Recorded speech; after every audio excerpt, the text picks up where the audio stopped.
নমস্কার বন্ধুরা, সুবলয় রান্নাঘরে আপনাদের স্বাগত। আজকের রেসিপি হলো আমার আলুর দম। চিংড়ি মাছ দিয়ে আলুর দম করব। নিয়ে নিয়েছি 3টে আলু, ওতে নুন আর হলুদ দিয়ে একটু সেদ্ধ করে নেব। আমার আলু সেদ্ধ হয়ে গেছে, এবার আমি খোসাগুলো ছাড়িয়ে নেব। কড়া গরম হয়ে গেছে, এবার দিয়ে দেবো তেল।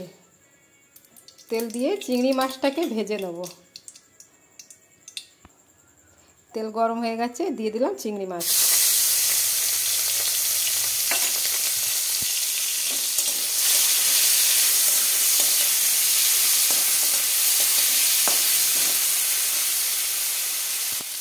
চিংড়ি মাছটা ভাজা হয়ে গেছে, এবার আমি চিংড়ি মাছগুলোকে তুলে নেব। এই কড়াতে আর অল্প তেল দেব। তেল গরম হয়ে গেলে আলুটা ভেজে নেব। তেলটা গরম হয়ে গেছে, সেদ্ধ করা আলুটা দিয়ে দিচ্ছি।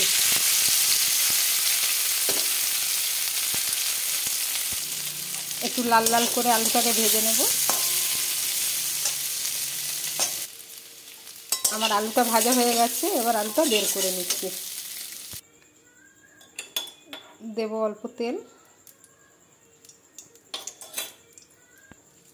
দিয়ে দেবো তেজপাতা, একটা বড় সাইজের পেঁয়াজ নিয়েছি, দিয়ে দিলাম পেঁয়াজ।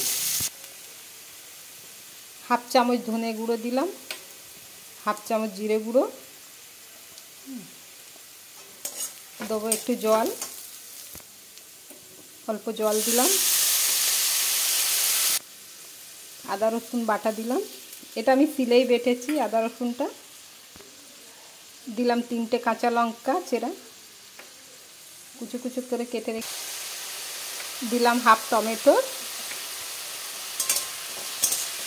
এবার টমেটো দেওয়ার সাথে সাথে আমি লবণটা দিয়ে দেবো, আমার টমেটোটা গলে যাবে। এবার এই মশলাগুলোকে ভালো করে কষাবো। দিয়ে দেবো একদম সামান্য চিনি। চিনি দিলে একটু স্বাদটা খোলে, আমি চিনি দিলাম। দিয়ে দেবো অল্প হলুদ,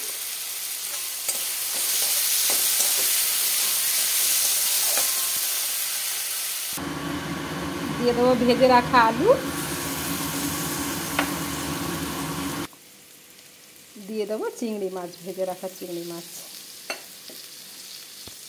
দিয়ে এবার নাড়াচাড়া করবো। আমার লাগবে অল্প জল।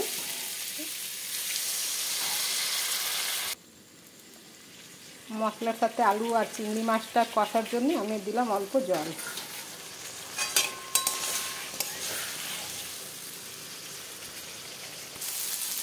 আমার আলুটা কষানো হয়ে গেছে, এবার দিয়ে দেবো জল। আমি বেশি জল দেবো না, অল্পই জল দেবো, যেহেতু আমার আলু সেদ্ধ আছে আগে থেকেই। আমি আর জল দেবো না, মাখো মাখো হলে নামিয়ে নেব।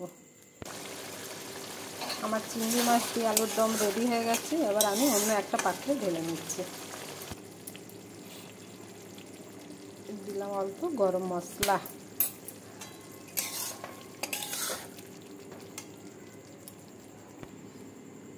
বন্ধুরা, আমার রেসিপি কমপ্লিট হয়ে গেছে। যদি আপনাদের আমার এই রেসিপিটা ভালো লেগে থাকে তাহলে লাইক, কমেন্ট, সাবস্ক্রাইব অবশ্যই করবেন। ধন্যবাদ।